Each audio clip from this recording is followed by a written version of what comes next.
I'm here now with Dr. Mohammed Mova Al-Afghani from the Center for Regulation, Policy, and Governance. Doctor, it's great to have you back on the show. Thank you, Sean.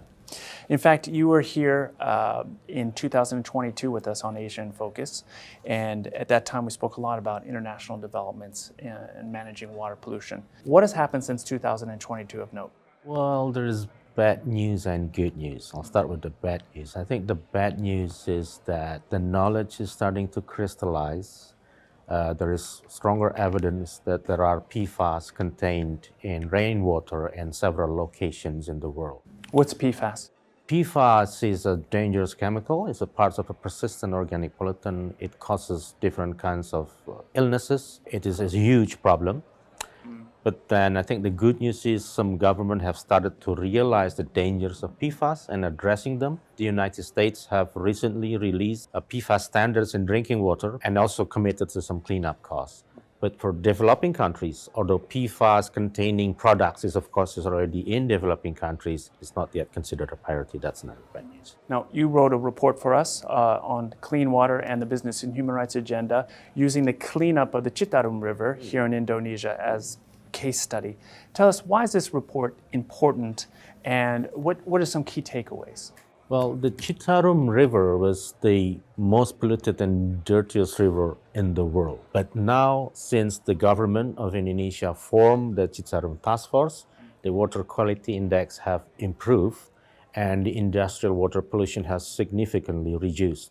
So the task force is a collaboration between the government, the local community, academia, and also the military.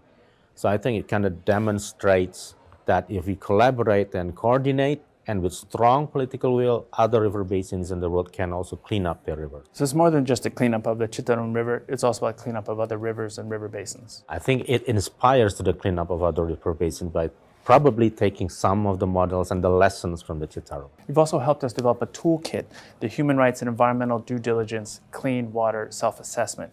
Tell us about this toolkit. Why is it important? The toolkit provides a guideline for companies who wishes to comply, who wishes not to pollute the environment.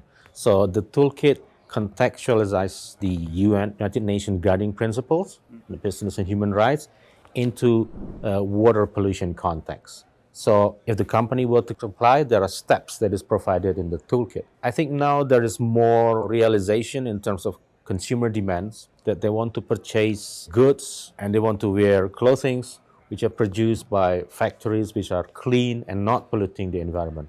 So this toolkit is providing guidance to the company who wants to do that. What kind of companies are the most pollutive, for example, on the Citarum River? Which companies are we looking at? In the Citarum River and in many other places in the world, actually, usually the textile companies and then the pharmaceuticals companies. But the toolkit is quite general, so it can be used in other companies as well, but although some contextualization might be required. So the toolkit contains several important transparency mechanisms, like disclosure mechanisms, like a company should disclose what are the chemicals contained in the products, how do they manage their effluent and water discharge.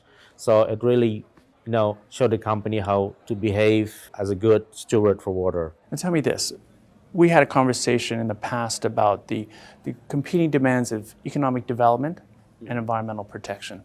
Are these two factors mutually exclusive? Do they oppose each other, or can we have both? I think we should have trying to bridge this because with the climate change and everything, between the market, civil society, economic development, and environmental question should be addressed. The economic system would not run if the environment is destroyed.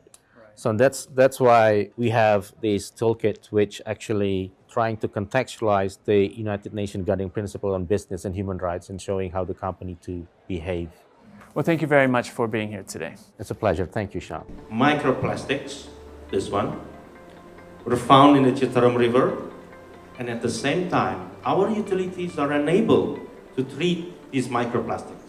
Mercury and persistent organic pollutants were found in the fish and rice products, affecting the right to food and the right to livelihood.